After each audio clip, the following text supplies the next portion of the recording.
Buen día, mi nombre es Fernando Moctezuma, matrícula AL084538. Para la materia de Derecho Procesal Penal, realizaremos el proyecto integrador, en el cual daremos respuesta a las siguientes interrogantes de acuerdo con lo visto durante el curso. La primera es, ¿qué tipos de nulidad existen y qué efectos tienen? Existen dos tipos de nulidad en el ámbito jurídico, la nulidad absoluta y la nulidad relativa. La nulidad absoluta, se da cuando el acto jurídico viola normas de orden público o buenas costumbres, por lo cual es considerado inexistente o inválido desde su origen. Los efectos de la nulidad absoluta son retroactivos, es decir, el acto se considera como si nunca hubiera existido. Además, puede ser alegada por cualquier interesado o por la autoridad competente en cualquier momento.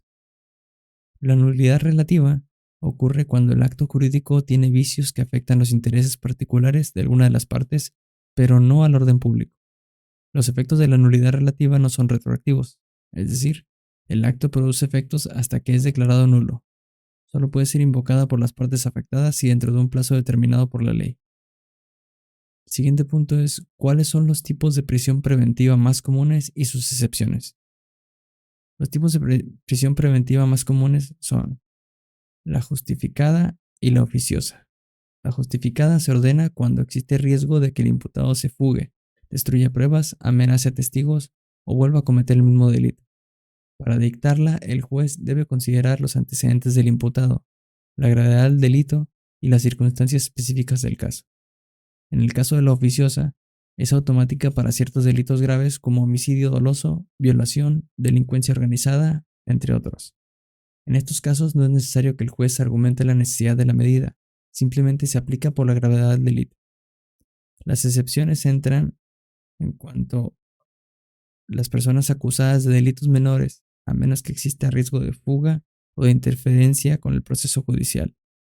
También se buscan alternativas como el arresto domiciliario, la vigilancia electrónica o la libertad bajo fianza, siempre que se garanticen las condiciones que el imputado no evada la justicia.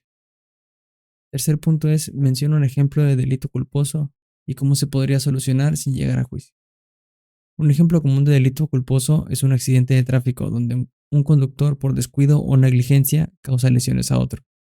Este tipo de delitos se caracterizan por la falta de intención de causar daño. Para resolver un delito culposo sin llegar a juicio, las partes pueden optar por la conciliación o mediación, métodos alternativos de resolución de conflicto. En este proceso, las partes asistidas por un mediador neutral llegan a un acuerdo que puede incluir el pago de una indemnización, la reparación del daño y otras medidas que satisfagan ambas partes. Este acuerdo, una vez homologado por un juez, tiene la misma validez que una sentencia judicial y cierra el caso sin necesidad de un juicio. Terminamos con el punto número 4, que es presenta el número de incidencias de delitos denunciados en tu estado de residencia según los datos del año anterior proporcionados por el INEGI. Según los datos del INEGI del año anterior, en el estado de Nuevo León se registraron las siguientes incidencias de delitos denunciados.